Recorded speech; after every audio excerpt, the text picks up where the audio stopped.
이 사람이 진짜 내 어머니라면 분명히 알아볼 거야. 강도연은 그렇게 생각하며 문을 밀었습니다. 허름한 차림이었습니다. 자산 4조 원짜리 회장이 낡은 운동화를 신고 볼품없는 점퍼를 걸친 채 어머니를 시험하러 왔습니다.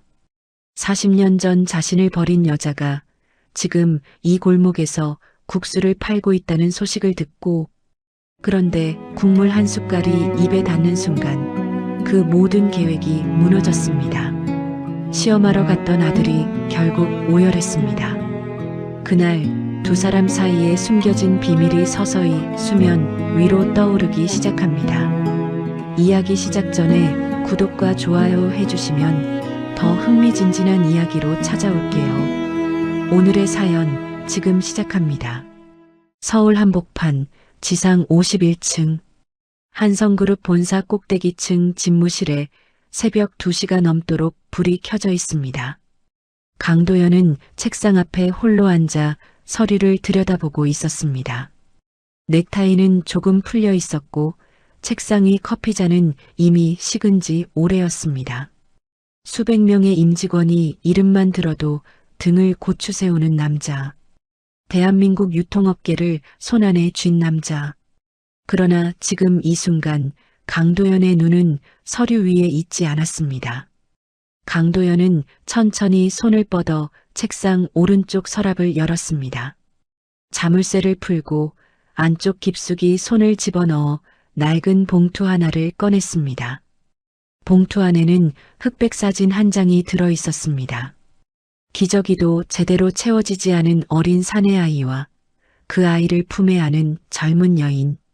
사진 뒷면에는 손으로 쓴 글씨가 희미하게 남아 있었습니다. 순례와 도연, 1984년 봄. 강도연은 사진을 들여다보다가 손가락 끝에 힘이 들어가는 것을 느꼈습니다. 22살 고시원 단칸방에서 처음 이 사진을 받아들던 밤이 떠올랐습니다. 고아원을 나온 뒤 날품팔이와 막노동으로 버티며 돈을 모았습니다. 처음 도매상을 차리겠다며 사방으로 사업 자금을 빌리러 다니던 그 시절, 강도연은 옛 고아원 담당 복지사 조 씨를 찾아간 적이 있었습니다. 사무실 한켠에 앉아있던 조 씨는 강도연의 얼굴을 한참 들여다보다가 말없이 자리에서 일어섰습니다. 낡은 철제 서랍장 맨 아래 칸을 열고 한참을 뒤지다가 누렇게 변색된 봉투 하나를 꺼냈습니다. 조 씨는 봉투를 건네면서 딱 한마디만 했습니다. 너를 데려온 사람이 두고 간 거야. 강도연은 그날 밤 고시원 방 안에서 불도 켜지 않은 채 그 사진을 손에 쥐고 앉아 있었습니다. 사진 속 여인의 얼굴을 손끝으로 짚어보았습니다. 젊고 여렸습니다. 아이를 안은 팔에는 힘이 잔뜩 들어가 있었습니다. 강도연은 그 팔을 오래 바라보다가 봉투에 사진을 도로 집어넣었습니다. 그로부터 25년이 지났습니다. 그동안 사진을 꺼내보지 않은 날이 단 하루도 없었습니다. 강도연은 봉투를 서랍에 다시 넣고 자물쇠를 잠갔습니다. 그리고 책상 위 내선 전화기를 들었습니다. 수진 씨, 지금 올라와요. 잠시 후 집무실 문이 열리고 이수진이 들어섰습니다. 자정이 넘은 시각이었지만 이수진의 표정에는 피곤한 기색이 없었습니다. 10년째 이 남자의 시간을 곁에서 지켜온 여자였습니다.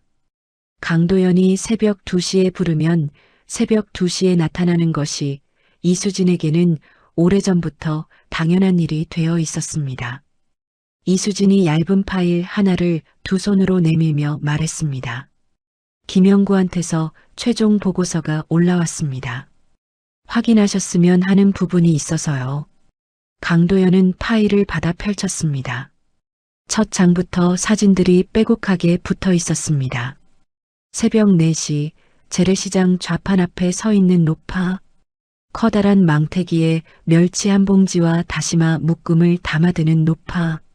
좁은 주방 안에서 손수면을 뽑고 있는 노파. 하루 장사를 마치고 가게 불을 혼자 끄는 노파.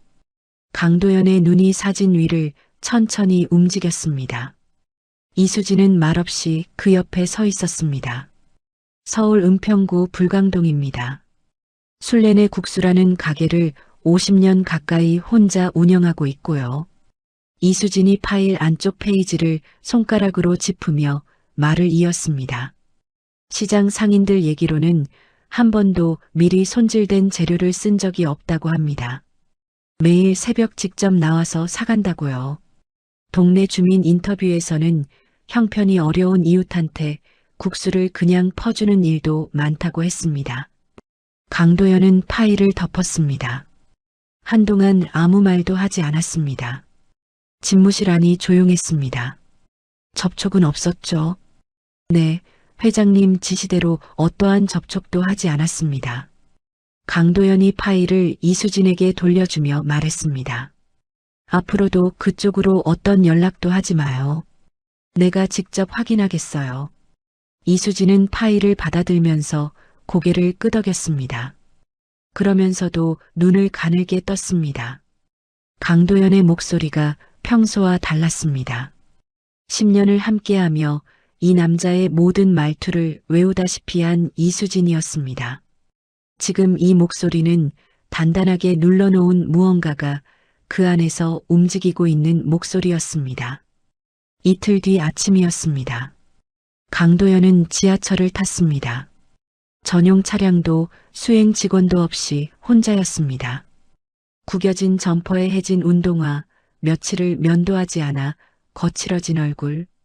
지하철 좌석에 앉아있는 강도연은 누가 봐도 현장을 전전하는 일용직 노동자였습니다. 전날 저녁부터 아무것도 먹지 않은 상태였습니다. 배가 고픈 채로 받아먹는 밥이어야 그 사람의 진짜를 알 수 있다고 강도연은 혼자 마음속으로 조건을 정해두었습니다. 그 조건을 스스로 정하면서도 그것이 이미 무언가를 기대하고 있다는 신호라는 것을 강도연은 알아채지 못했습니다. 불광동 골목 입구에 들어서는 순간 코끝에 무언가가 걸렸습니다. 멸치 육수 냄새였습니다. 강도연의 발걸음이 멈췄습니다. 심장이 이상하게 뛰었습니다. 골목 안쪽 낡은 간판이 보였습니다. 술래네 국수. 강도연은 전봇대 뒤에 서서 한동안 유리창 너머를 바라봤습니다. 주방 안쪽에서 허리가 굽은 노파가 커다란 솥 앞에서 묵묵히 국자를 적고 있었습니다. 강도연은 크게 숨을 한번 들이켰습니다. 그리고 천천히 문을 밀고 들어갔습니다. 가게 안은 낡은 나무 테이블 4개와 플라스틱 의자들로 채워진 허름한 공간이었습니다. 작업복 차림의 중년 남성 둘이 마주 앉아 국수를 먹으며 이야기를 나누고 있었습니다. 박술래가 그들의 빈 그릇을 치우러 주방에서 나오면서 물었습니다. 오늘 현장 많이 추웠죠? 더 드실 거예요. 한 남자가 그릇을 앞으로 밀며 환하게 웃었습니다. 아주머니 덕에 하루를 삽니다. 한 그릇 더 주세요. 박술래는 빈 그릇을 들고 주방으로 돌아가면서 작게 웃었습니다. 강도연은 구석자리에 앉아 그 장면을 말없이 지켜봤습니다. 시험하러 온 자리였습니다. 냉정하게 관찰하러 온 자리였습니다. 그런데 저 웃음 하나에 무언가가 흔들렸습니다. 강도연은 시선을 테이블 위로 내렸습니다. 박술래가 강도연 앞에 다가와 섰습니다. 뭐 드릴까요? 강도연은 메뉴판도 보지 않고 손가락으로 주방 쪽을 가리켰습니다. 박술래는 말없이 돌아섰습니다. 잠시 후 뜨거운 국수 한 그릇이 테이블 위에 놓였습니다. 그릇을 내려놓는 손이 눈에 들어왔습니다. 투박하고 주름진 손, 손등에 깊고 오래된 화상 흉터가 있었습니다. 강도연의 눈이 그 흉터 위에서 멈췄습니다. 어딘가에서 본 손이었습니다. 꿈속에서 반복해서 본 손이었습니다. 그것이 꿈이었는지 기억이었는지도 이제는 알 수 없는 그 손이었습니다. 강도연은 젓가락을 들었습니다. 국수를 한 젓가락 입에 넣었습니다. 그 순간 숨이 막혔습니다. 담백하고 깊은 국물, 뜨겁고 부드러운 면발, 이 맛을 알고 있었습니다. 6살이 되기 전 어느 추운 새벽 누군가가 뜨거운 숟가락을 입에 대어주던 바로 그 맛이었습니다.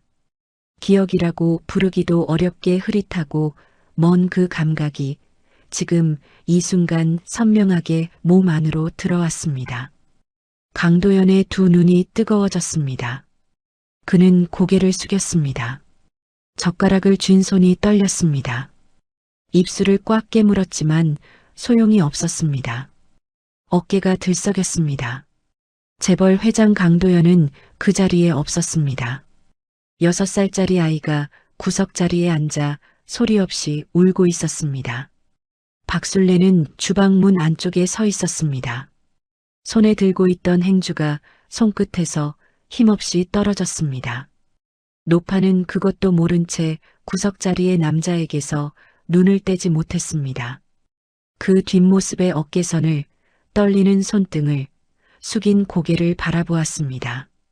박술래의 두 손이 주방 문틀을 천천히 잡았습니다. 그리고 천천히 고개를 떨구었습니다. 노파의 눈에서 소리 없이 눈물 한 줄기가 흘러내렸습니다. 다음 날 새벽 5시였습니다. 한성그룹 본사 51층 집무실에 다시 불이 켜졌습니다.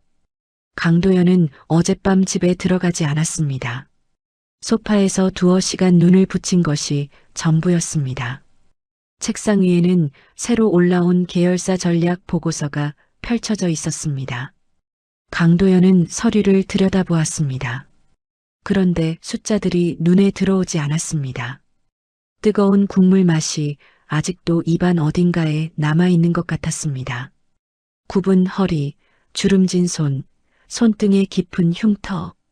강도연은 볼펜 끝으로 책상을 두드리다가 멈췄습니다. 그리고 보고서를 덮었습니다. 이수진이 출근한 것은 아침 7시였습니다. 집무실 문을 열기 전 이수진은 잠깐 멈췄습니다. 어젯밤 강도연의 목소리가 머릿속에서 지워지지 않았습니다. 내가 직접 확인하겠다고 했습니다. 그 말이 어떤 의미인지 이수진은 잘 알고 있었습니다. 10년을 곁에서 지켜본 남자였습니다. 이수진은 집무실 문을 열기 전에 먼저 비서실 자리에 앉아 전화기를 들었습니다. 김영구 씨 나예요. 추가 조사 들어가야 할 것 같아요. 박술래 씨 과거 행적 더 파봐야 합니다. 특히 최인철이라는 이름이 연결되는지 집중적으로 확인해 주세요. 전화를 끊은 이수진은 오전 임원회의 일정표를 열었습니다. 비핵심 보고 3건을 다음 주로 조용히 밀어냈습니다. 이유는 아무에게도 전달하지 않았습니다. 임원들이 회의실에서 눈치를 살피든 말든 오늘 강도연의 앞에는 불필요한 것들을 들이밀지 않기로 했습니다. 한편 그 시각 한성그룹 상무실에서는 강재원이 아버지의 일정표를 들여다보고 있었습니다. 강재원은 24이었습니다. 한성그룹의 후계자로 상무 자리에 앉아 있었지만 아버지 강도연과는 상사와 부하 직원의 더 가까운 사이였습니다. 어릴 때부터 그랬습니다. 아버지는 늘 바빴고 강재원은 늘 그룹 직원들 손에서 컸습니다. 그것을 원망하지는 않았습니다. 다만 아버지의 얼굴에서 낯선 표정을 발견했을 때 강재원은 그것을 그냥 지나치지 못하는 버릇이 있었습니다. 며칠째였습니다. 강도연의 눈빛이 달랐습니다. 날이 서 있으면서도 어딘가 먼 곳을 보는 것 같은 눈이었습니다. 강재원은 일정표의 빈칸 2개를 손가락으로 짚었습니다. 개인 일정, 비공개. 강재원은 비서실 막내 직원을 슬쩍 불렀습니다. 며칠 전에 회장님이 개인적으로 어디 다녀오셨는지 알아요. 막내 직원이 주변을 한번 살피고는 작은 목소리로 답했습니다. 은평구 쪽으로 가셨다고는 들었는데 저도 자세한 건 모릅니다. 강재원은 고개를 끄덕이며 돌아섰습니다. 그리고 재무팀에 내려가 결제 서류를 검토하다가 우연히 눈에 띄는 것을 발견했습니다. 이수진이 처리한 외부 탐정 관련 비용이었습니다. 그룹 재단 예산이 아니라 강도연 개인 법인 계좌에서 빠져나간 내역이었습니다. 강재원은 그 두 가지를 머릿속에서 조합했습니다. 은평구 개인 법인 사설 탐정. 아버지가 누군가를 찾고 있다는 결론이 나왔습니다. 강재원은 그날 오후 혼자 불광동으로 갔습니다. 골목 안으로 들어서자 낡은 간판이 보였습니다. 술련의 국수. 강재원은 가게 유리창 너머를 기웃거렸습니다. 주방 안쪽에서 노파가 면을 뽑고 있었습니다. 강재원이 유리에 얼굴을 가까이 대는 순간 박순례가 고개를 들었습니다. 두 사람의 눈이 마주쳤습니다. 박순례의 손이 잠깐 멈췄습니다. 강재원의 얼굴을 한번 보고 다시 한번 보았습니다. 그리고 아무것도 본 것이 없다는 듯 다시 고개를 숙이고 면을 뽑기 시작했습니다. 강재원은 발걸음을 옮기지 못했습니다. 저 노파가 자신의 얼굴에서 무언가를 알아봤다는 것을 느꼈습니다. 무엇을 알아봤는지는 알 수 없었습니다. 강재원은 한참을 그 자리에 서 있다가 골목을 빠져나왔습니다. 그날 저녁 늦게 이수진의 전화기가 울렸습니다. 김영구였습니다. 실장님, 최인철이라는 인물 나왔습니다. 이수진은 자리에서 일어서며 물었습니다. 어디서 나왔어요? 1970년대 말에 박순례 씨랑 동거를 했던 인물입니다. 당시 이웃 주민 2명한테서 증언을 받았어요. 최인철이 정계에 발을 들이기 직전에 박순례 씨를 강제로 정리했다는 내용입니다. 구체적인 정황은 더 파봐야 하는데 분위기가 심상치 않습니다. 이수진은 잠시 말이 없었습니다. 그러다 낮고 단단한 목소리로 말했습니다. 계속 파세요. 최인철 관련된 거라면 작은 것 하나도 놓치지 마세요. 이수진은 전화를 끊고 창밖을 바라보았습니다. 최인철. 그 이름이 어디서 나왔는지 이수진은 이미 짐작하고 있었습니다. 다만 그것이 어디까지 이어지는 이름인지는 아직 알 수 없었습니다. 한편 그 시각 서울 압구정동 고층 오피스텔 최고층이었습니다. 최인철은 거실 창가에 서서 한강을 내려다보고 있었습니다. 75살의 노인이었지만 등은 고닫고 눈빛은 차가웠습니다. 수십 년 동안 정계에서 살아남은 사람의 눈이었습니다. 비서가 조용히 다가와 귀에 대고 말했습니다. 강도연 회장 쪽에서 사설 탐정을 쓰고 있습니다. 탐정이 불광동 쪽을 탐문하고 있고 회장 본인도 직접 그쪽을 다녀간 것으로 확인됩니다. 최인철은 창밖에서 눈을 떼지 않았습니다.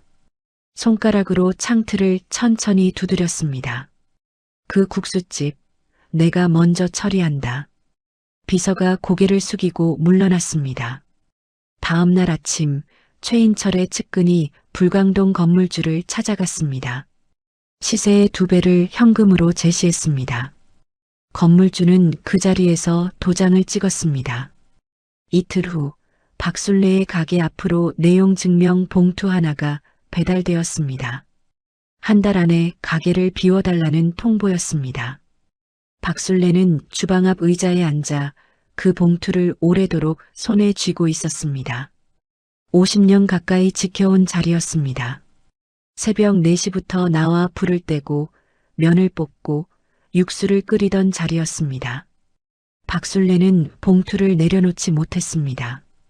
그날 저녁 박노인이 가게에 들어섰습니다. 불광동 골목에서 이발소를 운영하는 74살의 노인이었습니다. 50년 지기 단골이었습니다. 순례 씨, 오늘 국수 맛이 왜 이래요? 손맛이 어디 갔어요? 박노인이 그릇을 비우며 물었습니다. 박순례는 주방에서 나오지도 않고 짧게 대꾸했습니다. 피곤해서 그래요. 박노인은 젓가락을 내려놓고 주방 쪽을 바라보았습니다. 50년을 옆에서 지켜본 사람이었습니다. 저 목소리가 그냥 피곤한 목소리가 아니라는 것을 알았습니다. 박노인은 더 묻지 않았습니다.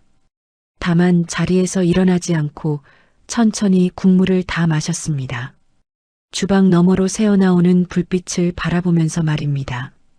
다음 날 아침 이수진이 집무실로 들어서며 강도연에게 보고했습니다. 회장님, 불광동 건물이 넘어갔습니다. 박술래 씨한테 퇴거 통보가 들어갔어요.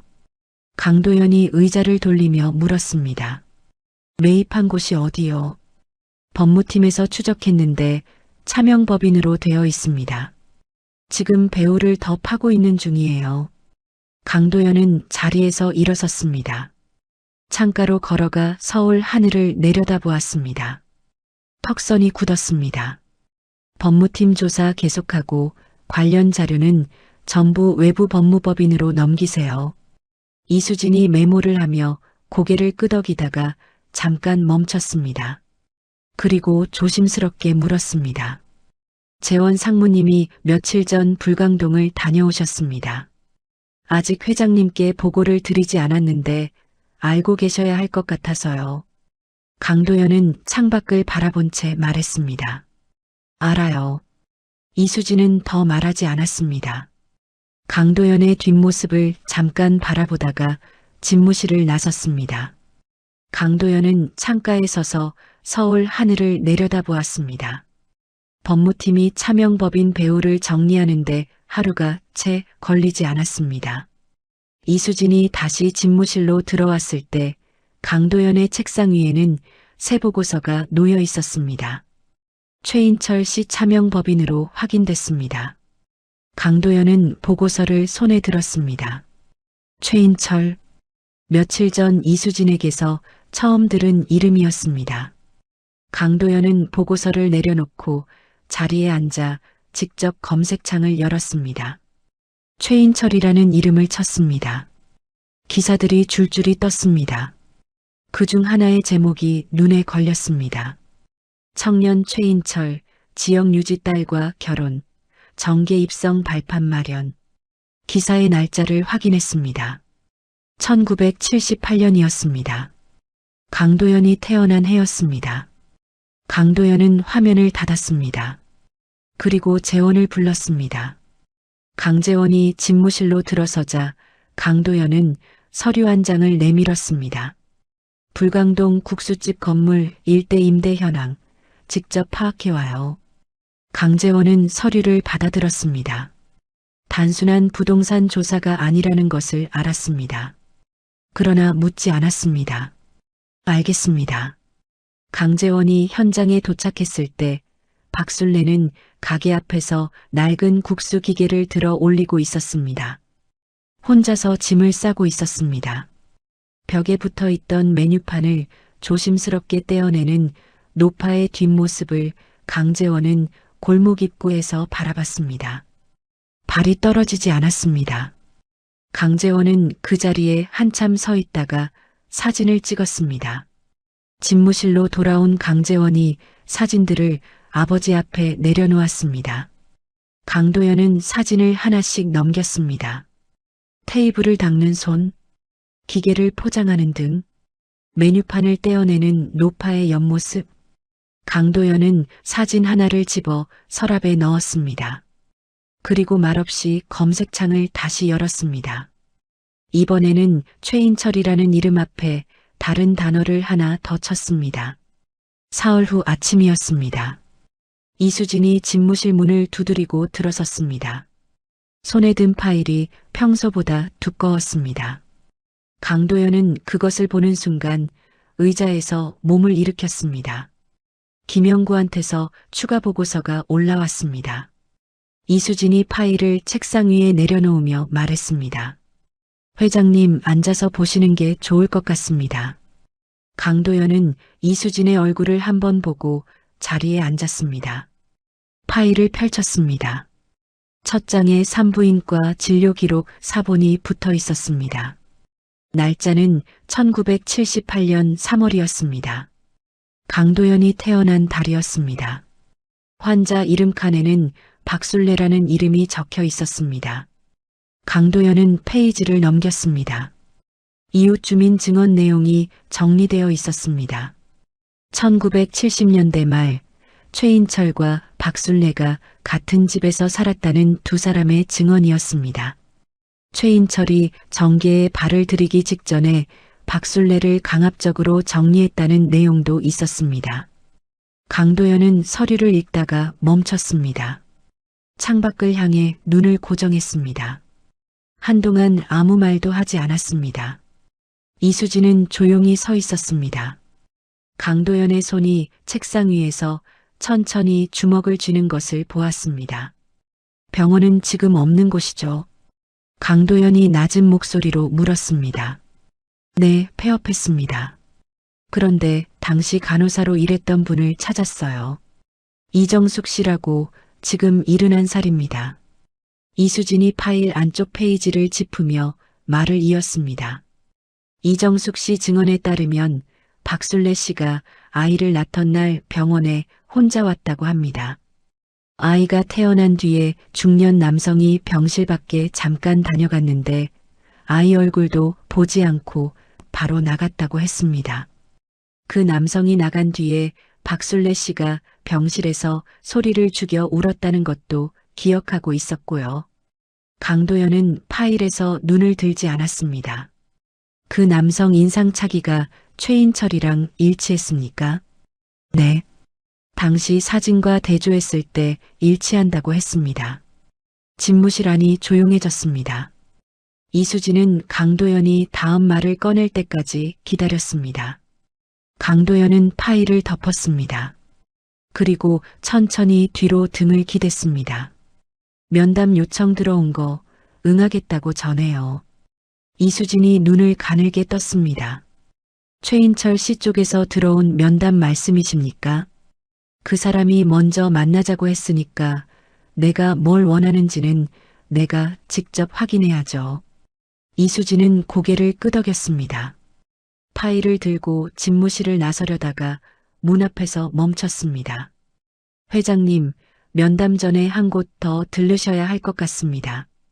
오복순 원장님이요. 강도연의 눈이 이수진에게로 향했습니다.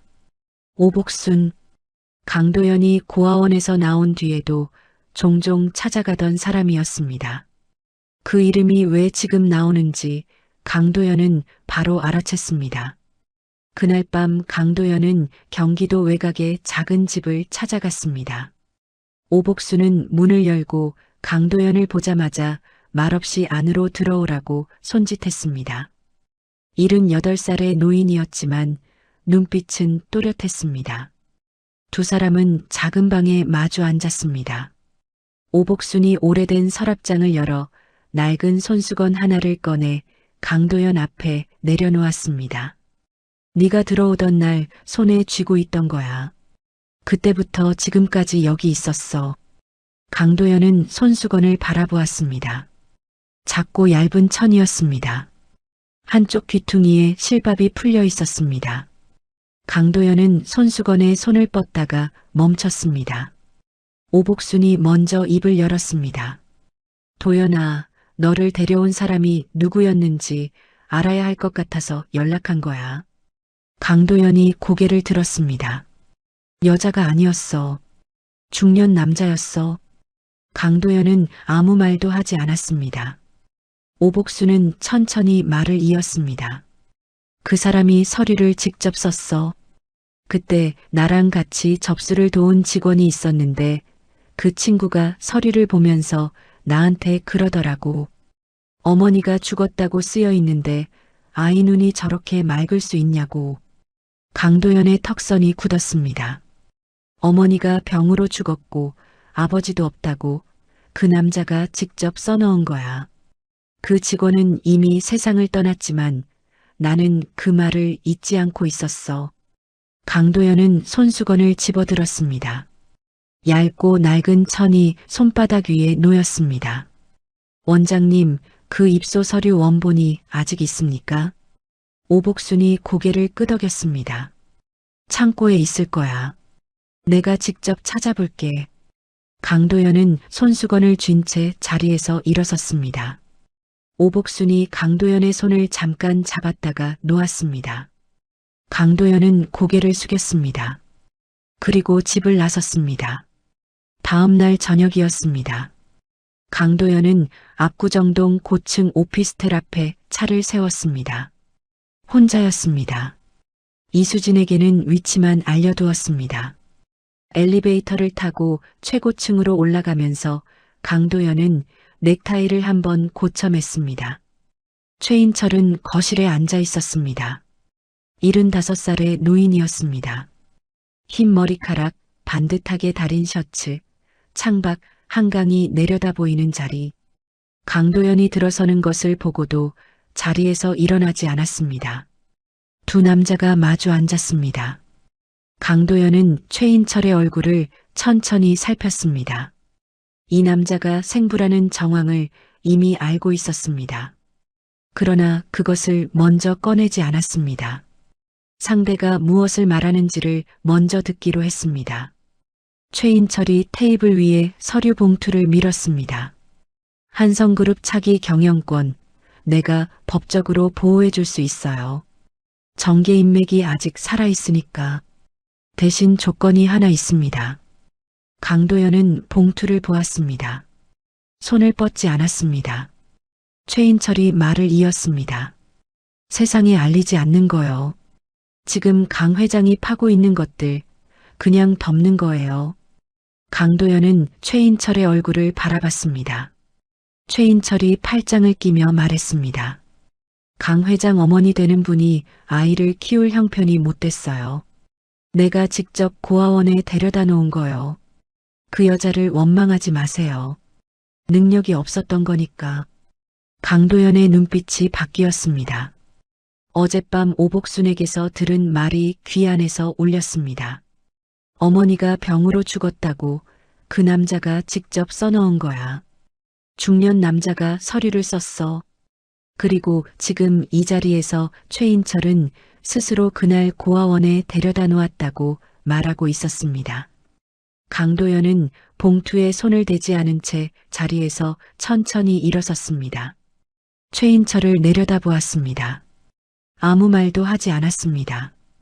그리고 돌아섰습니다. 오피스텔을 나서자마자 강도연은 전화기를 꺼냈습니다. 수진 씨, 불광동 건물 지금 당장 한성그룹 명의로 매입해요. 오늘 밤 안으로. 이수진이 잠깐 침묵했다가 대답했습니다. 알겠습니다. 강도연은 전화를 끊고 차에 올랐습니다. 차창 밖으로 압구정동 밤거리가 흘러갔습니다. 강도연은 정면을 바라보았습니다. 눈빛이 흔들리지 않았습니다. 그날 밤 불광동 건물 매매 계약이 체결되었습니다. 최인철의 퇴거 계획은 그것으로 끝이 났습니다. 이틀 후 아침 박술래는 건물 관리인으로부터 공문 하나를 받았습니다. 임대인이 바뀌었으며 기존 조건은 그대로 유지된다는 내용이었습니다. 박술래는 공문을 들고 동사무소로 갔습니다. 등기부를 열람했습니다. 새 건물주 이름 칸에 적힌 법인명을 확인하는 순간 박술래의 손이 떨렸습니다. 한성그룹 자산관리 주식회사. 박술래는 수백 장의 신문 스크랩을 오래전부터 모아온 사람이었습니다. 한성그룹이 누구의 회사인지 몰랐을 리 없었습니다. 박술래는 열람 용지를 내려놓지 못한 채 동사무소 의자에 한동안 앉아 있었습니다. 그날 밤 가게 뒷방에서 박술래는 낡은 상자를 꺼냈습니다. 그 안에서 봉투를 꺼내 가장 최근에 쓴 편지를 펼쳤습니다. 박술래는 편지 아래쪽에 오늘 날짜를 적었습니다. 그리고 새 문장을 써내려갔습니다. 한성그룹이 건물을 샀다는 것을 오늘 알았다고. 네가 보낸 것인지 모르겠다고. 그래도 나는 먼저 나타나지 않겠다고. 이 자리에 있겠다고. 박술래는 편지를 접어 봉투에 넣었습니다. 그리고 머리맡에 올려두고 불을 껐습니다. 이틀 후 오전이었습니다. 강도연은 집무실에서 이수진을 불렀습니다. 불광동 건물 소유권 이전 완료됐죠. 이수진이 서류를 확인하며 고개를 끄덕였습니다. 오늘 아침 최종 확인됐습니다. 강도연은 자리에서 일어섰습니다. 창가로 걸어가 서울 하늘을 잠깐 바라보다가 돌아섰습니다. 넥타이를 고쳐 맸습니다. 나 오늘 오전 일정 다 비워요. 이수진은 강도연의 얼굴을 보았습니다. 평소와 다른 눈빛이었습니다. 단단하게 결심한 사람의 눈이었습니다. 알겠습니다. 강도연은 정장 차림 그대로 집무실을 나섰습니다. 불광동 골목에 들어서는 강도연의 발걸음은 며칠 전과 달랐습니다. 구겨진 점퍼도 해진 운동화도 없었습니다. 시험하러 가는 것이 아니었습니다. 이른 아침이었고 술래네 국수 셔터는 아직 반쯤 올라가 있었습니다.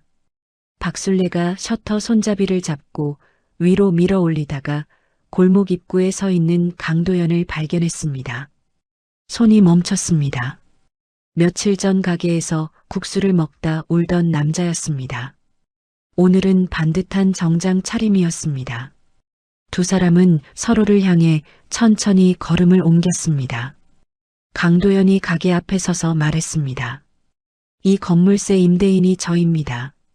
원하시는 만큼 이 자리 계속 쓰시면 됩니다. 박술래는 강도연의 얼굴을 바라보았습니다. 눈빛이 흔들렸습니다. 왜요? 당신이 뭔데 이런 걸 해요? 강도연은 잠깐 말이 없었습니다. 그러다 짧게 대답했습니다. 그냥 이 국수가 아까워서요. 박술래는 대답하지 않았습니다. 강도연은 고개를 한번 숙이고 돌아섰습니다. 그날 오후 강재원이 집무실로 들어왔습니다. 이수진에게 아버지가 오전에 불광동을 다녀왔다는 말을 전해 들은 직후였습니다. 강재원은 문을 닫고 강도연 앞에 섰습니다. 아버지, 그분이 누구예요? 강도연은 서류에서 눈을 들지 않았습니다. 왜요? 며칠 전부터 아버지 눈빛이 달라졌어요. 제가 모른 척 할 수가 없습니다. 강도연은 서류를 내려놓았습니다. 강재원을 바라보았습니다. 아들의 눈에서 무언가를 보았습니다. 외로움이었습니다. 강도연 자신이 어릴 때 거울에서 보았던 그 눈이었습니다. 강도연은 천천히 입을 열었습니다. 나는 6살에 고아원에 들어갔어요. 강재원이 굳었습니다. 어머니가 버렸다고 생각하면서 살았는데 강도연은 거기서 말을 잘랐습니다. 더 이어가지 않았습니다. 그것만으로 충분했습니다. 강재원은 한참 동안 아무 말도 하지 못했습니다. 아버지의 서재 어딘가에 늘 잠겨있던 서랍이 떠올랐습니다. 어릴 때부터 궁금했습니다. 무엇이 들어있는지 한 번도 본 적이 없었습니다. 그 서랍 안에 이런 것들이 있었다는 것을 강재원은 이제야 알았습니다. 그리고 자신도 어머니 없이 자랐다는 것이 겹쳐졌습니다. 두 사람 사이의 거리가 사실은 자신이 생각했던 것보다 훨씬 좁을 수 있다는 것을 처음으로 실감했습니다. 강재원은 가방을 들고 집무실을 나섰습니다. 불광동 골목으로 들어선 강재원은 술래네 국수문을 밀었습니다. 점심시간이 막 지난 때라 손님이 없었습니다. 강재원은 테이블에 앉아 조용히 국수를 주문했습니다. 한 그릇을 끝까지 비웠습니다. 박술래가 빈 그릇을 치우러 나왔습니다. 강재원이 그릇을 건네며 말했습니다. 어르신, 국수 정말 맛있어요. 박술래는 그릇을 받으면서 강재원의 얼굴을 다시 한번 바라보았습니다. 며칠 전 골목 밖에서 가게를 기웃거리던 청년이었습니다. 무언가를 알아보는 것 같으면서도 알아보지 않으려는 것 같은 눈이었습니다. 박술래는 아무 말 없이 주방으로 돌아갔습니다. 강재원이 자리에서 일어나려는데 가게 안으로 박노인이 들어섰습니다. 강재원 옆자리에 앉으면서 툭 말을 건넸습니다. 자주 오는 얼굴은 아닌데 단번에 다 비웠네요. 강재원이 웃으며 대답했습니다. 처음 먹어봤는데 맛있더라고요. 박노인이 국수를 주문하면서 말했습니다. 저 주인 아주머니가 말이에요. 매년 봄마다 이 근처 고아원에 국수를 갖다 준다는 거 알아요. 몇십 년째 이름도 안 밝히고 나는 오래전부터 알고 있었는데 아직도 하고 있더라고요. 강재원의 손이 멈췄습니다. 어느 고아원이요. 박노인이 턱으로 북쪽을 가리켰습니다. 저기 위쪽에 있는데요. 지금도 운영하는지는 모르겠는데 오래된 곳이에요. 강재원은 박노인과 짧게 인사를 나누고 가게를 나왔습니다. 골목을 걸으면서 전화기를 꺼냈습니다. 아버지가 나온 고아원. 매년 봄 국수. 강재원은 전화 버튼을 눌렀습니다. 강도연은 전화를 받자마자 강재원의 목소리에서 무언가를 느꼈습니다. 아버지, 박술래 씨가 매년 봄마다 고아원에 국수를 보낸다고 하는데요. 아버지 나오신 곳이랑 같은 곳인 것 같아요. 강도연은 아무 말도 하지 않았습니다. 수화기를 쥔 손에 힘이 들어갔습니다. 고아원 직원들이 봄 국수라고 불렀다는 오복순의 말이 귓속에서 울렸습니다. 네가 입소한 다음 해 봄부터 시작됐고 한 번도 끊기지 않았어. 강도연은 전화를 끊었습니다. 그리고 코트를 집어들었습니다. 오복순의 집에 도착한 강도연은 문을 두드리자마자 들어오라는 소리를 들었습니다. 오복순은 방 한가운데 작은 상자를 앞에 두고 앉아 있었습니다. 창고 뒤지느라 온종일 걸렸어. 먼지를 얼마나 먹었는지 모르겠다. 오복순이 상자를 열었습니다. 낡은 서류들이 날짜 순으로 묶여 있었습니다. 오복순이 그중 하나를 꺼내 강도연 앞에 내밀었습니다. 1984년 봄, 내 입소 서류야. 강도연은 서류를 받아들었습니다. 종이가 누렇게 변색되어 있었습니다. 손이 쓴 글씨들이 빼곡했습니다. 보호자 기재 칸에 적힌 문장을 읽었습니다. 모친 사망, 부미상. 강도연은 그 문장을 2번 읽었습니다. 오복순이 서랍장을 열고 작은 종이 쪽지 하나를 꺼냈습니다. 누렇게 바래고 귀퉁이가 접혀 있었습니다. 봄 국수가 올 때마다 메모가 같이 왔어. 다 버렸는데 이것 하나는 못 버렸다. 강도연이 쪽지를 받아들었습니다. 손으로 쓴 작은 글씨였습니다. 아이가 생일에는 따뜻한 것을 먹었으면 합니다. 강도연은 쪽지를 손끝으로 천천히 짚었습니다. 종이가 워낙 얇아서 손가락 밑으로 글씨에 눌린 자국이 느껴졌습니다. 이 서류 법무팀에 넘겨야 합니다. 글씨 감정을 해야 해요. 오복순이 고개를 끄덕였습니다. 가져가. 필요하면 내가 직접 나가서 증언도 할게. 강도연은 서류와 쪽지를 들고 일어섰습니다. 현관을 나서면서 오복순을 돌아보았습니다. 오래 갖고 계셨네요. 오복순이 짧게 대답했습니다. 버릴 수가 없었어. 그날 밤 이수진이 집무실로 들어왔습니다. 손에 파일을 들고 있었습니다. 회장님, 김영구한테서 추가 자료가 왔습니다.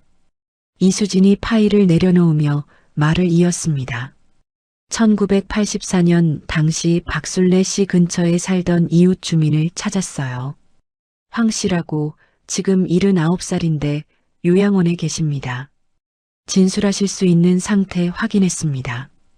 강도연이 파일을 펼쳤습니다. 뭐라고 했습니까? 이수진이 파일 안쪽 페이지를 짚으며 말했습니다.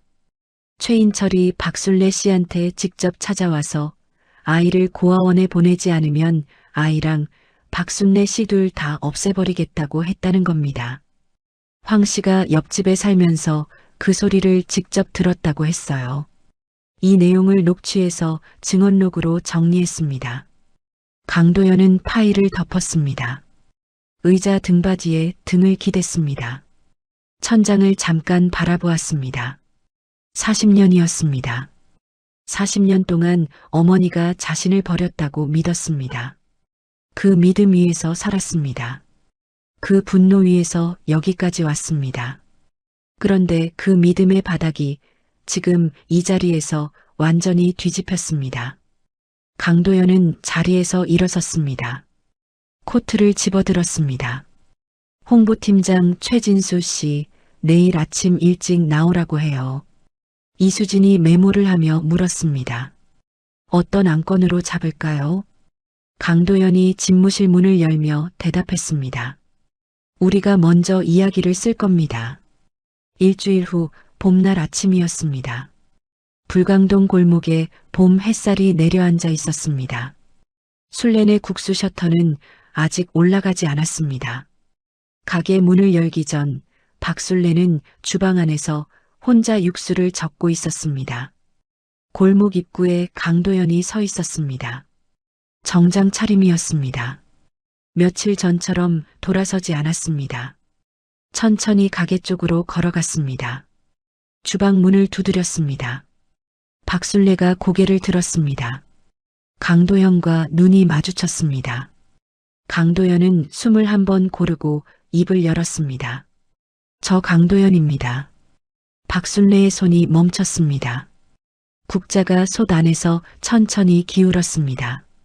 박술래는 그것도 모른 채 강도연을 바라보았습니다. 한성그룹 회장 강도연입니다. 국자가 솥 안으로 떨어졌습니다. 박술래는 두 손으로 입을 막았습니다. 등이 주방 벽에 닿을 때까지 뒤로 물러섰습니다. 그리고 그 자리에서 주저앉았습니다. 무릎이 바닥에 닿는 소리가 났습니다. 강도연은 주방 안으로 들어섰습니다. 박술래 앞에 무릎을 꿇었습니다. 두 사람은 좁은 주방 바닥에 마주 앉았습니다. 박술래의 어깨가 들썩였습니다. 소리가 나지 않았습니다. 소리를 죽여 우는 울음이었습니다. 한참 후에 박술래가 고개를 들었습니다. 눈이 붉었습니다. 손이 떨렸습니다. 박술래는 일어서려다가 다시 주저앉았습니다. 그리고 기어가다시피 해서 주방 한쪽 찬장 아래 서랍을 열었습니다. 낡은 봉투를 꺼냈습니다. 강도연에게 내밀었습니다. 강도연은 봉투를 받아들었습니다. 안에서 편지들이 나왔습니다. 날짜 순으로 접혀 있었습니다. 가장 오래된 것을 펼쳤습니다. 1985년 3월이었습니다. 강도연이 고아원에 입소하고 첫 번째 생일을 맞은 달이었습니다. 편지지 가득 같은 말이 반복되어 있었습니다. 미안하다, 미안하다, 미안하다. 그 말이 빼곡하게 종이가 다 찰 때까지 적혀 있었습니다. 강도연은 다음 편지를 펼쳤습니다. 또 다음 편지를 펼쳤습니다. 편지마다 날짜가 달랐습니다. 해마다 3월이었습니다. 한 해도 빠지지 않았습니다. 편지들을 읽는 동안 강도연은 아무 말도 하지 않았습니다. 손이 떨렸지만 멈추지 않았습니다. 맨 마지막 편지를 펼쳤습니다. 불과 며칠 전 날짜였습니다. 강도연은 그 편지를 천천히 읽었습니다. 며칠 전 가게에 왔던 낯선 손님이 국수를 먹다 울었다는 내용이 있었습니다. 한성그룹이 건물을 샀다는 것을 등기부에서 확인했다는 내용도 있었습니다. 그리고 마지막 문장이었습니다. 그래도 나는 먼저 나타나지 않겠다. 네가 살아온 자리를 내가 흔들면 안 된다. 나는 그냥 여기 있겠다. 강도연은 편지를 내려놓았습니다. 손으로 눈을 가렸습니다. 어깨가 흔들렸습니다. 박술래는 강도연 곁에 앉아 아무 말도 하지 않았습니다. 손을 뻗었다가 멈췄습니다. 뻗었다가 또 멈췄습니다. 그러다 강도연의 등에 손을 얹었습니다. 주름지고 굵은 손이었습니다. 화상 흉터가 있는 손이었습니다. 강도연은 그 손을 느꼈습니다. 고개를 들지 않았습니다. 한참 후에 가게 문이 열리는 소리가 났습니다. 강재원이었습니다. 아버지에게 연락을 받고 달려온 것이었습니다. 강재원은 문 안으로 들어서다가 멈췄습니다. 테이블 2개를 붙여 나란히 앉아 편지를 들여다보는 두 사람이 있었습니다. 어깨가 맞닿아 있었습니다. 강도연이 어른이 된 뒤로 누군가에게 그렇게 기대고 있는 모습을 강재원은 한 번도 본 적이 없었습니다. 강재원은 유리문 밖에서 고개를 숙였습니다. 안으로 들어가지 못한 채 한동안 그 자리에 서 있었습니다. 가게 안쪽에서 이수진에게 전화가 왔습니다.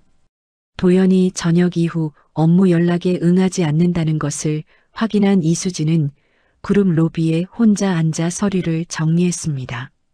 10년 동안 강도연의 모든 시간을 관리해온 이수진이었습니다. 오늘 처음으로 그 시간에 아무것도 끼워 넣지 않았습니다. 그것이 맞는 일이라는 것을 알면서도 이수진은 서류를 내려다보는 눈이 잘 움직이지 않는 것을 느꼈습니다. 이수진은 서류를 덮었습니다. 그리고 가방을 들고 일어섰습니다. 다음 날 오전이었습니다. 강도연이 홍보팀장 최진수를 불렀습니다. 이수진도 동석했습니다. 강도연은 자리에 앉아 최진수를 바라보았습니다. 내 얘기를 내가 직접 세상에 꺼낼 겁니다.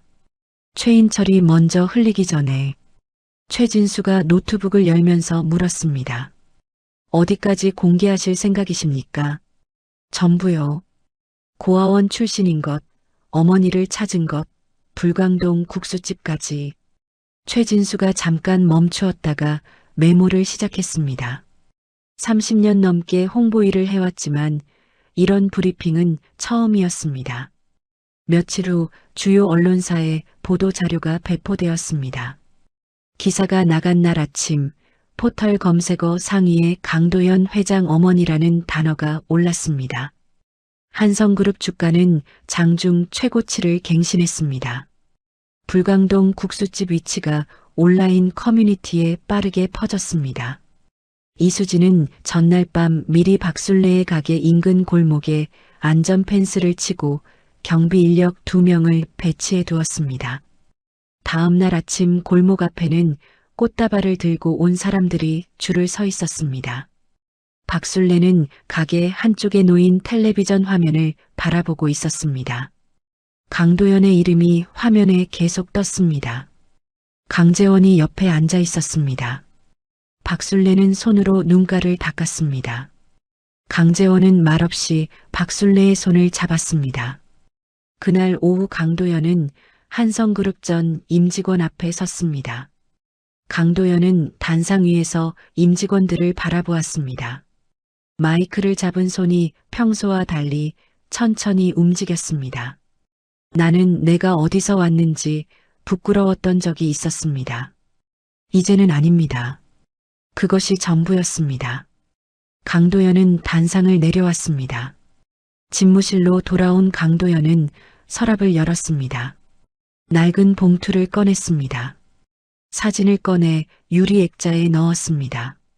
책상 위에 세웠습니다. 1984년 봄 젊은 여인과 어린 사내 아이. 강도연은 그 사진을 한동안 바라보았습니다. 저녁 무렵 강도연이 다시 불광동으로 갔습니다. 박술래 맞은편에 앉았습니다. 국수 한 그릇이 테이블 위에 놓였습니다. 강도연은 젓가락을 들어 천천히 먹기 시작했습니다. 그릇이 비었습니다. 박술래가 주방에서 나오며 물었습니다. 더 줄까요? 강도연이 고개를 끄덕였습니다. 박술래는 빈 그릇을 들고 주방으로 들어갔습니다. 가게 창문으로 봄 햇살이 길게 들어왔습니다. 테이블 위를 천천히 채웠습니다. 박노인이 가게 문을 밀고 들어서다가 두 사람을 보았습니다. 아무 말도 하지 않고 구석 자리에 앉았습니다. 국수를 주문하고 천천히 먹었습니다. 다 먹고 일어나면서 계산대 위에 지폐를 올려놓았습니다. 평소의 2배였습니다.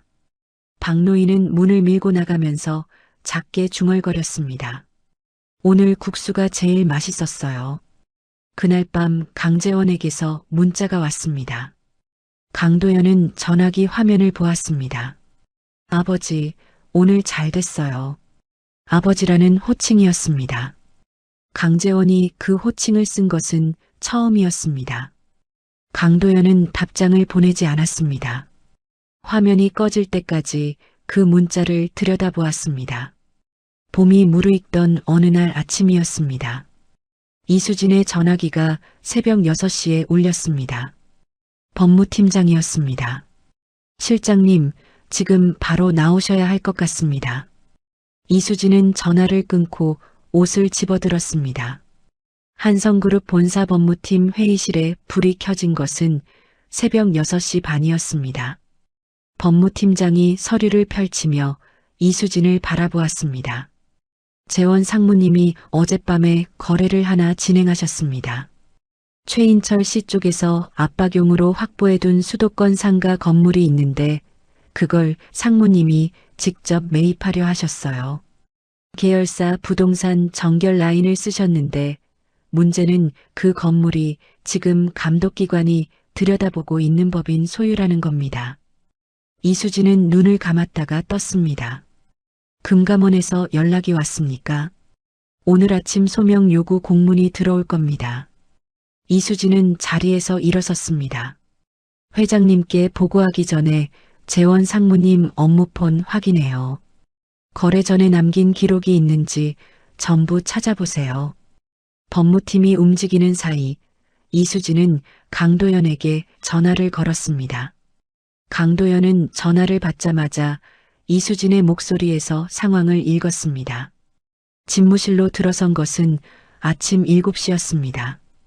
이수진이 법무팀 보고서를 내밀었습니다. 강도연은 보고서를 읽었습니다. 다 읽고 나서 보고서를 덮었습니다. 이수진이 조심스럽게 말을 이었습니다.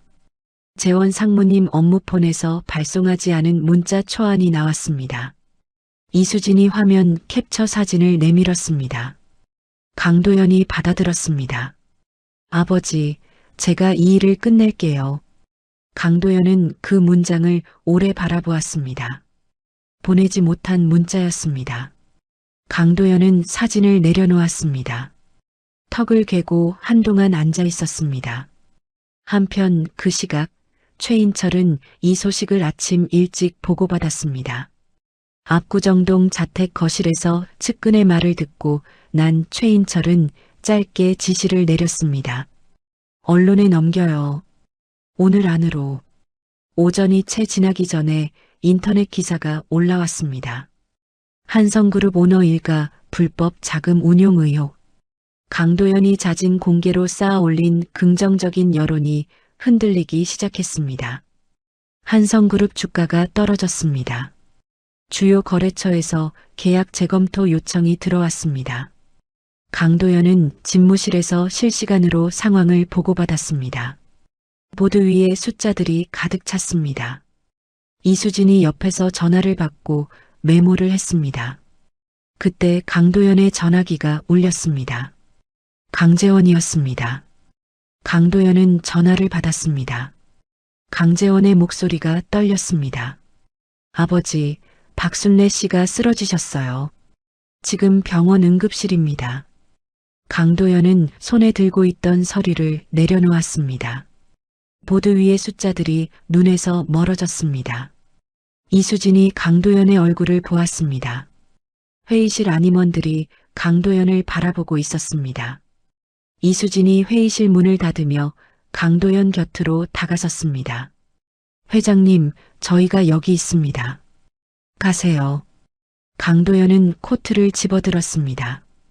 병원에 먼저 도착한 것은 강재원이었습니다. 박순례를 발견한 박노인이 구급대를 불렀고 강재원에게 가장 먼저 연락이 닿았습니다. 강재원은 응급실 복도에 서 있었습니다. 박노인이 그 옆 의자에 앉아 있었습니다. 노인의 얼굴이 굳어 있었습니다. 며칠 전부터 얼굴빛이 안 좋아서 병원 가보라고 했는데 바쁠 때 아프면 못 쓴다고 손을 저으시더라고요. 내가 더 강하게 말렸어야 했는데. 박노인이 두 손을 맞잡으며 말했습니다. 강재원은 아무 말도 하지 못했습니다. 의료진이 강재원을 불렀습니다. 수년째 방치해온 심장 판막 문제가 급격히 나빠진 것이었습니다. 당장 수술이 필요한 상태였지만 나이와 체력을 고려하면 수술 자체도 위험하다고 했습니다. 최종 결정은 환자 본인이 해야 한다고 했습니다. 강재원은 집중치료실 앞 복도에 섰습니다. 유리창 너머로 박순례가 보였습니다. 가는 호흡으로 눈을 감고 있었습니다. 강재원은 안으로 들어가 박순례의 손을 잡았습니다. 차가운 손이었습니다. 박순례가 눈을 가늘게 떴습니다. 흐릿한 눈으로 강재원을 바라보더니 작게 입을 열었습니다. 도연이 왔니? 강재원은 대답하지 못했습니다. 손을 더 꽉 쥐었습니다. 강도연이 병원에 도착한 것은 그로부터 30분 후였습니다. 집중치료실 복도 유리창 너머로 강재원이 보였습니다. 박순례의 손을 잡고 침대 옆에 앉아 있었습니다. 강도연은 유리창에 손을 짚었습니다. 눈을 감았습니다. 잠시 후 의료진이 강도연을 불렀습니다. 수술 얘기를 들으면서 강도연은 아무 말도 하지 않았습니다. 의료진이 나가고 나서 강도연은 이수진을 바라보았습니다. 국내에서 제일 잘하는 팀 불러요. 오늘 안으로. 이수진이 고개를 끄덕이며 전화기를 꺼냈습니다. 강도연은 병실 안으로 들어갔습니다. 박순례 침대 옆에 섰습니다. 박순례가 눈을 떴습니다. 강도연을 보았습니다. 두 사람은 아무 말도 하지 않았습니다. 강도연이 의자를 끌어당겨 앉았습니다. 그리고 박순례의 손을 두 손으로 감쌌습니다. 박순례가 입을 열었습니다. 수술 안 해도 돼요. 강도연이 박순례의 손을 쥔 채 말했습니다. 어머니. 그 한마디였습니다. 박순례는 눈을 감았습니다. 입술이 떨렸습니다. 강도연이 살면서 처음으로 누군가에게 쓴 호칭이었습니다. 병실 안이 조용해졌습니다. 한참 후에 박순례가 눈을 떴습니다. 강도연을 바라보다가 작게 고개를 끄덕였습니다. 수술을 하겠다는 뜻이었습니다. 강도연은 자리에서 일어나 담당 의사를 불렀습니다. 수술 동의서를 받아들었습니다. 보호자 관객 칸에 펜을 댔습니다.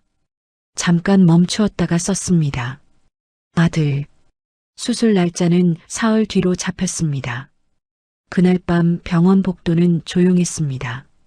강도연과 강재원은 나란히 의자에 앉아 있었습니다. 한동안 아무 말도 없었습니다. 강재원이 먼저 입을 열었습니다. 아버지는 무서운 게 없는 사람인 줄 알았어요. 강도연은 정면을 바라보았습니다. 무서운 게 없는 사람은 없어요. 강재원이 아버지의 옆 얼굴을 바라보았습니다. 아버지는 뭐가 무서워요? 강도연은 잠깐 말이 없었습니다. 복도 천장을 바라보다가 대답했습니다. 혼자 남겨지는 거. 강재원은 그 말을 듣고 고개를 숙였습니다. 무릎 위에 두 손을 올려놓았습니다. 저도 무서운 게 있어요. 아버지를 닮아가면서 곁에 있는 사람들을 잃을까 봐요. 강도연은 아무 말도 하지 못했습니다. 복도 바닥을 오래 내려다보았습니다. 그러다 천천히 손을 들어 강재원의 어깨에 얹었습니다. 꽉 쥐지는 않았습니다. 그냥 얹었습니다. 강재원은 굳어 있다가 조금씩 어깨에 힘을 풀었습니다. 그것이 강도연이 살면서 아들에게 처음으로 한 신체적 위로였습니다. 새벽 2시였습니다. 박순례가 눈을 떴습니다. 의료진이 확인하고 나간 뒤 강재원이 병실 안으로 들어갔습니다. 박순례가 천장을 바라보다가 강재원을 보았습니다. 그리고 짧게 물었습니다. 가게 육수 불 껐니? 강재원은 잠깐 멈추었다가 눈물을 참으며 웃었습니다. 껐어요. 걱정 마세요.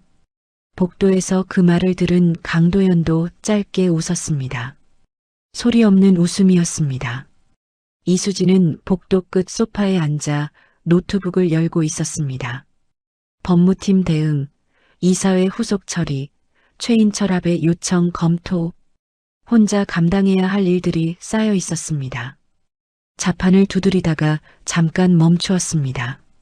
복도 저 끝에 나란히 앉아있는 강도현과 강재원이 보였습니다. 이수진은 화면을 바라보다가 다시 자판 위에 손을 올렸습니다. 새벽 5시였습니다. 이수진은 소파에서 눈을 떴습니다. 노트북은 닫혀 있었습니다. 언제 잠이 들었는지 몰랐습니다. 창밖이 조금씩 밝아오고 있었습니다. 이수진은 창밖을 바라보다가 천천히 자리에서 일어섰습니다. 10년이었습니다. 이 남자와 이 사람들을 위해 10년을 살아왔습니다. 그것이 직업적 충성이었는지 아닌지를 이수진은 이제 더 이상 구분하려 하지 않았습니다. 그냥 그랬습니다. 그리고 그것으로 충분했습니다. 이수진은 노트북을 가방에 넣고 다시 자판을 열었습니다. 수술 당일 새벽 5시였습니다. 병원 복도에 불이 켜졌습니다. 수술실 앞 대기 공간에 강도현과 강재원이 나란히 앉아 있었습니다. 아무 말도 하지 않았습니다. 수술실 위 빨간 불빛만 바라보았습니다. 이수진이 커피 2잔과 담요를 가져다 놓았습니다. 강도현과 강재원은 고개도 들지 않았습니다. 이수진은 두 사람 뒤로 물러서서 복도 끝에 섰습니다. 박노인이 온 것은 새벽 6시였습니다. 아무도 오라고 하지 않았습니다. 박노인은 아무도 앉지 않은 구석 의자를 찾아 조용히 앉았습니다. 두 손을 무릎 위에 모았습니다. 강도현이 그 모습을 보았습니다. 50년 지기 이웃이었습니다. 박술래가 기댈 수 있는 사람이 자신 외에도 있다는 것을 강도현은 그 순간 처음으로 실감했습니다. 강도현이 박노인에게 천천히 고개를 숙였습니다. 박노인은 말없이 고개를 끄덕였습니다. 시간이 흘렀습니다. 1시간이 지나고 2시간이 지났습니다. 강재원은 무릎 위에 두 손을 올려놓은 채 움직이지 않았습니다. 강도현은 등을 의자에 기댄 채 수술실 불빛을 바라보았습니다. 3시간이 지났습니다. 4시간이 지났습니다. 복도가 조용했습니다. 이수진은 복도 끝에 서서 전화를 받고 메모를 했습니다. 법무팀에서 올라오는 보고들이었습니다. 이수진은 메모를 하면서도 수술실 쪽에서 눈을 떼지 않았습니다. 7시간이 지난 정오 무렵이었습니다. 수술실 문이 열렸습니다. 담당 의사가 마스크를 내리며 걸어 나왔습니다. 잘 됐습니다. 강도현은 벽에 등을 기댄 채 눈을 감았습니다. 깊게 숨을 내쉬었습니다. 강재원은 고개를 숙이고 두 손을 모았습니다. 박노인은 구석 의자에서 눈을 감은 채 입술을 움직였습니다. 이수진은 복도 끝에서 그 광경을 바라보다가 고개를 돌렸습니다. 눈물이 나오려는 것을 참았습니다. 박술래가 회복실로 옮겨진 것은 오후 2시였습니다. 강도현이 회복실 안으로 들어갔습니다.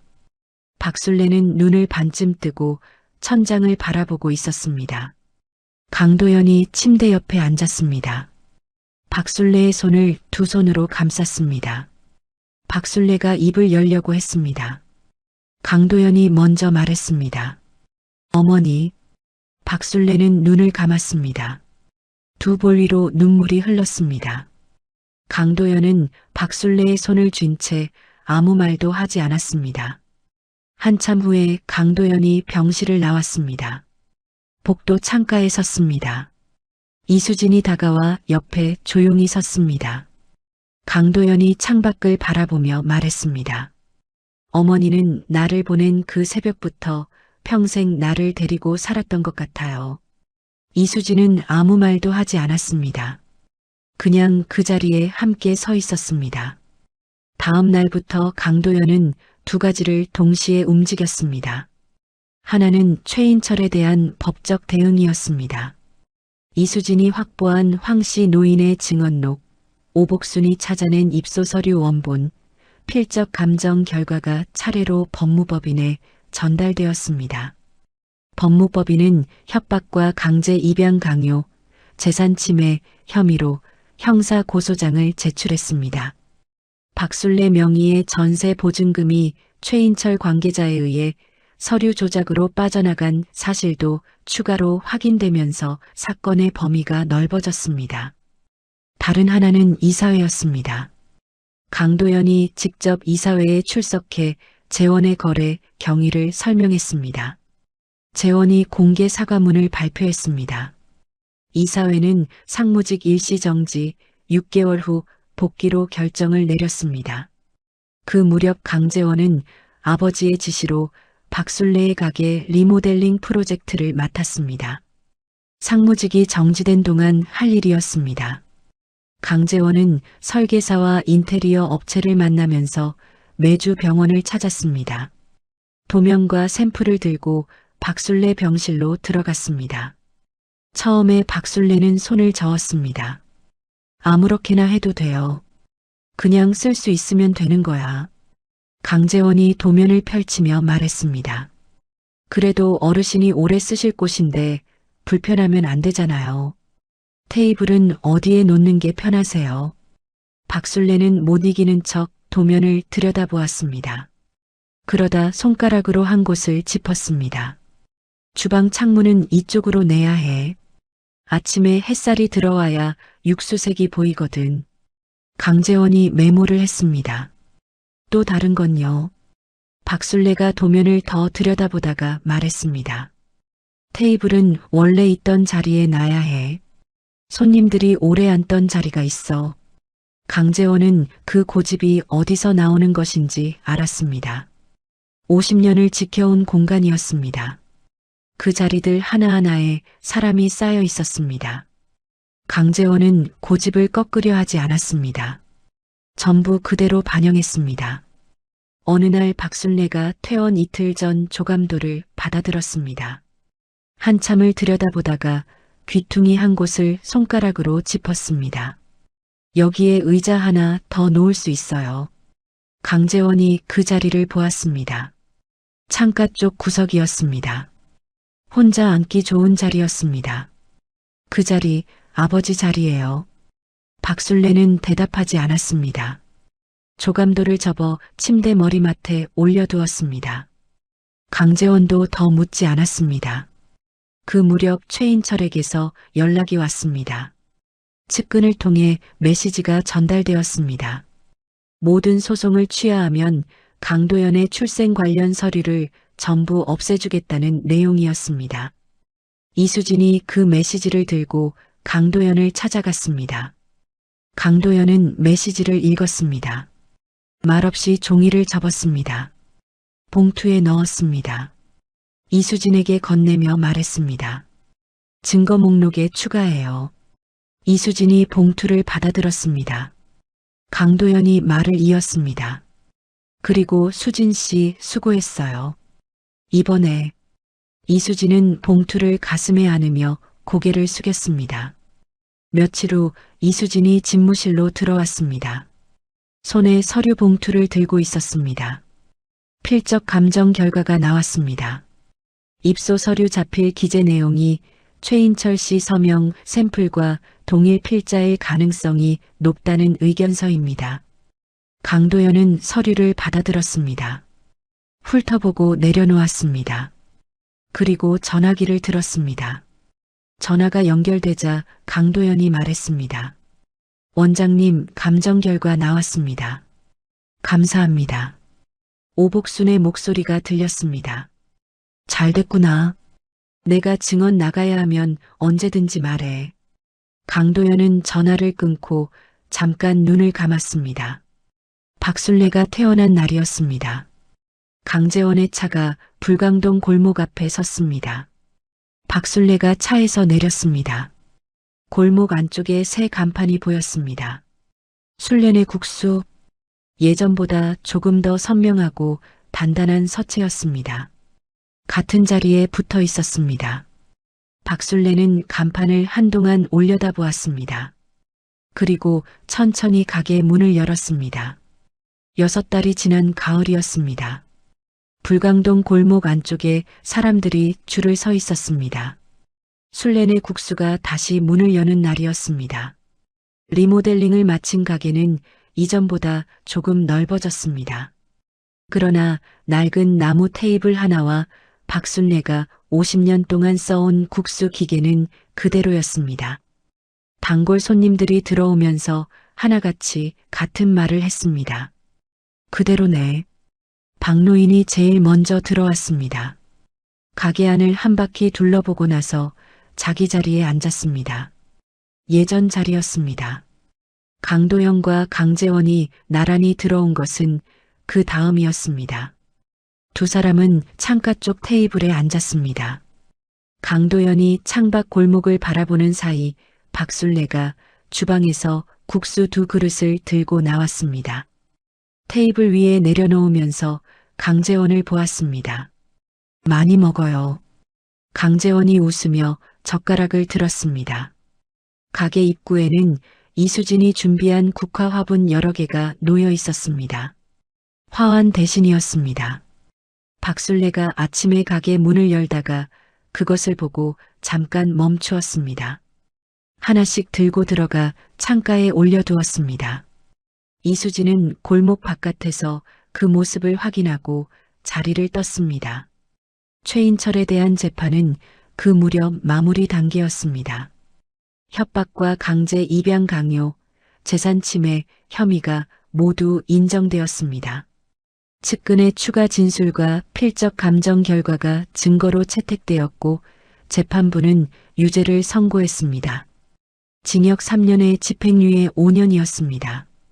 수십 년간 최인철 곁에 있던 정치적 인맥들은 선고 이후 하나씩 침묵으로 돌아섰습니다. 강도현은 판결문 사본을 받아 읽었습니다. 다 읽고 나서 한동안 창밖을 바라보았습니다. 아무런 감흥이 없었습니다. 강도현은 판결문을 서랍에 넣고 문을 잠갔습니다. 이수진이 재원의 복귀를 앞두고 집무실로 들어온 것은 그 즈음이었습니다. 강도현 앞에 앉아 잠깐 말이 없다가 입을 열었습니다. 회장님, 드릴 말씀이 있습니다. 강도현이 이수진을 바라보았습니다. 이수진이 똑바로 강도현을 보며 말했습니다. 사직하겠습니다. 강도현은 반응이 없었습니다. 이수진이 말을 이었습니다. 이제 회장님 곁에 사람이 생겼습니다. 제가 없어도 될 것 같아서요. 강도현은 한동안 침묵했습니다. 그러다 서랍을 열었습니다. 서류 봉투를 꺼내 이수진 앞에 내밀었습니다. 이수진이 봉투를 열었습니다. 발령장이었습니다. 한성그룹 문화재단 이사 강도현이 말했습니다. 그 자리에서 하고 싶었던 일이에요. 이수진은 발령장을 손에 쥔 채 고개를 숙였습니다. 눈물이 나왔습니다. 처음이었습니다. 강도현 앞에서 우는 것은 10년 만에 처음이었습니다. 강재원이 복귀한 것은 그로부터 며칠 후였습니다. 집무실로 들어온 강재원은 강도현 앞에 섰습니다. 아버지, 드릴 말씀이 있어요. 강도현이 눈을 들었습니다. 한성그룹 물려받기 전에 사람을 먼저 배우고 싶어요. 박순례 씨 가게에서 매주 하루씩 일손을 돕고 싶습니다. 강도현은 강재원을 바라보았습니다. 잠깐 뜸을 들이다가 말했습니다. 그래. 그것이 전부였습니다. 다음 주부터 강재원은 매주 하루 앞치마를 두르고 불광동 골목으로 갔습니다. 처음에는 어색했습니다. 면 삶는 것도 육수 푸는 것도 서툴렀습니다. 박순례는 잘못된 것을 보면 말없이 강재원의 손 위에 자기 손을 얹어 방향을 잡아주었습니다. 어느 날 박순례가 강재원을 바라보며 말했습니다. 너는 국수를 참 조심스럽게 삶는다. 강재원이 솥을 저으며 대답했습니다. 망치면 안 되니까요. 박순례는 잠깐 강재원을 바라보다가 국자를 강재원의 손에 쥐어주었습니다. 아무 말도 하지 않았습니다. 강도현은 그 무렵 처음으로 박술래에게 같이 살자는 말을 꺼냈습니다. 박술래는 웃으며 고개를 저었습니다. 나는 이 골목 아니면 못 살아요. 강도연이 말했습니다. 그러면 내가 매주 일요일 아침에 오겠습니다. 박술래가 잠깐 강도연을 바라보다가 고개를 끄덕였습니다. 그것이 강도연이 살면서 처음으로 정한 반드시 지키는 약속이었습니다. 이수진은 문화재단 이사로 첫 출근을 하면서 첫 번째 기획안을 준비했습니다. 어르신 생애 기록 프로젝트였습니다. 첫 번째 인터뷰이로 박술래를 섭외했습니다. 촬영은 술래네 국수가게 안에서 이루어졌습니다. 카메라 앞에 앉은 박술래는 처음에 손을 어디 두어야 할지 몰라 테이블 위에 올려놓았다가 무릎 위에 내렸다가 했습니다. 이수진이 맞은편에 앉아 조용히 물었습니다. 국수를 왜 만들기 시작하셨어요? 박술래는 잠깐 생각하다가 대답했습니다. 따뜻한 걸 먹이고 싶었어요. 그게 다예요. 이수진이 다시 물었습니다. 누구한테요? 박술래는 대답하지 않았습니다. 그냥 웃었습니다. 영상은 짧았습니다. 온라인에 공개된 날 수백만 명이 보았습니다. 영상 마지막에 박술래가 카메라를 바라보며 말했습니다. 국수 한 그릇이 누군가한테 온기가 될 수 있다면 나는 그걸로 충분히 잘 산 거야. 박노인은 그 영상을 이발소 텔레비전으로 보다가 마침 들어온 손님에게 말했습니다. 저분이 우리 골목 술래 씨야. 가슴을 펴고 말했습니다. 어느 겨울 새벽이었습니다. 박술래는 가게 문을 열기 전에 혼자 국수 한 그릇을 끓였습니다. 작은 테이블에 앉았습니다. 40년 전 아이를 내려놓고 돌아온 새벽에 혼자 앉았던 자리였습니다. 그때도 국수를 끓였습니다. 먹지는 못했습니다. 박술래는 젓가락을 들었습니다. 그때 가게 문이 덜컹거렸습니다. 셔터를 두드리는 소리가 났습니다.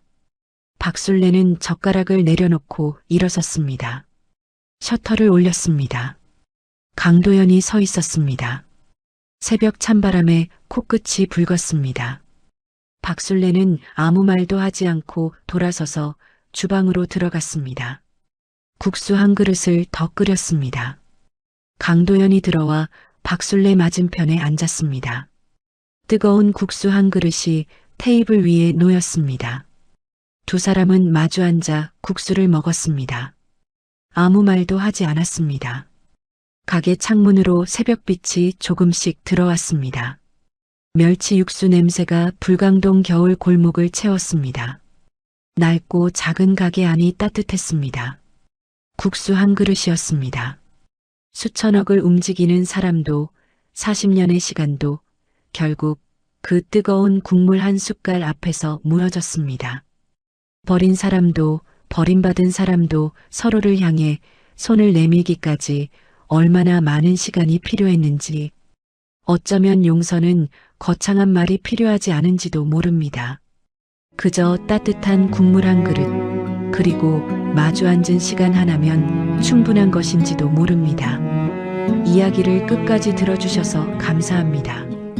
누군가의 이야기 속에서 당신의 마음이 쉬어갈 수 있길 바랍니다.